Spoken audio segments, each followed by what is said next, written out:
There's an unusual backstory to both the history and design of the Japanese garden at Brisbane Botanic Gardens, Mount Coot-tha. The garden was first built elsewhere and later relocated to Mount Coot-tha. Designer Kenzo Agato incorporated Australian rainforest plants alongside the more usual temperate garden palette. Look for the groves of tall bamboo to find the entry just off the main driveway. The bare stems of the bamboo are indicative of the elegant restraint of the garden within. The gatehouse was styled and built using traditional Japanese materials. The welcome sign over the doorway was composed by Japanese Prime Minister Takeshita in 1989. It can be translated as the garden to enjoy the blue of the water and the green of the trees.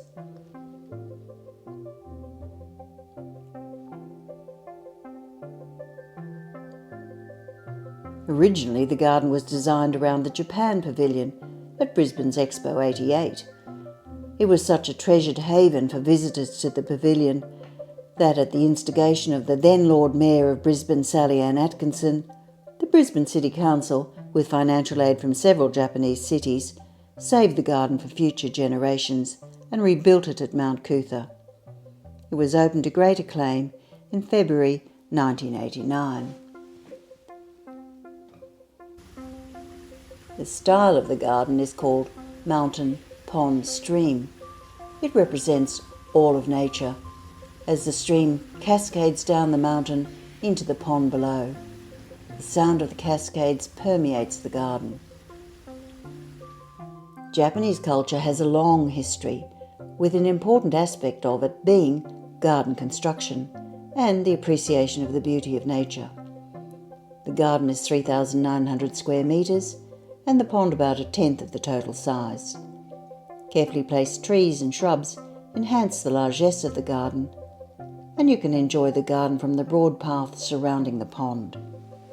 The juxtaposition of fine-leaf plants are a nice contrast to the Australian lily-pilly, Syzygium floribunda, trained with multiple stems. Also relocated from the original garden are the carefully placed stepping stones across the stream. A strict regime of pruning maintains the volume, shape and size of the trees and shrubs. In summer, the pond is shaded by the beautiful trees and the water lilies.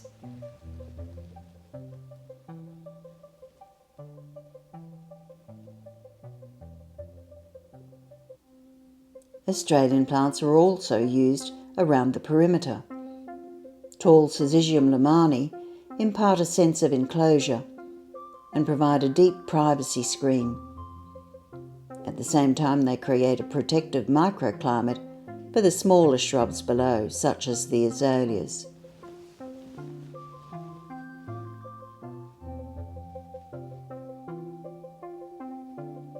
Australian eucalypts allow welcome filtered light for the camellias.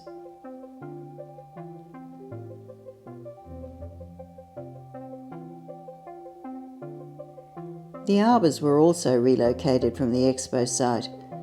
They provide a resting place and a viewpoint over the garden. The area was designed to cater for events such as the tea ceremony.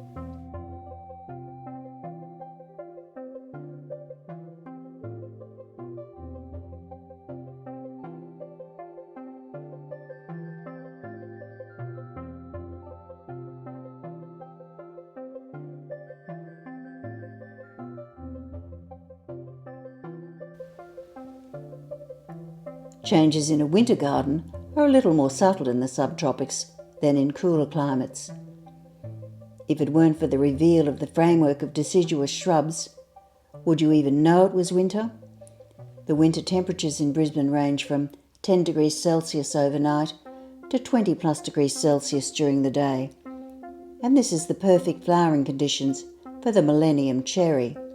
It's a later addition to the garden. It was bred at the University of Western Sydney by Graham Richards over a period of 20 years to perform in warmer climates.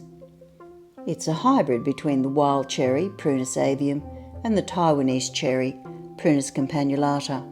It's called Prunus Yvonne Mattheys. It's ephemeral but spectacular. It attracts birds and bees.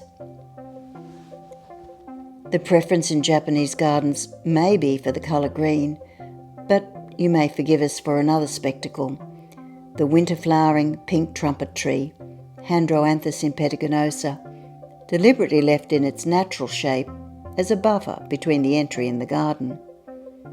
There's always something to enjoy in the Japanese garden.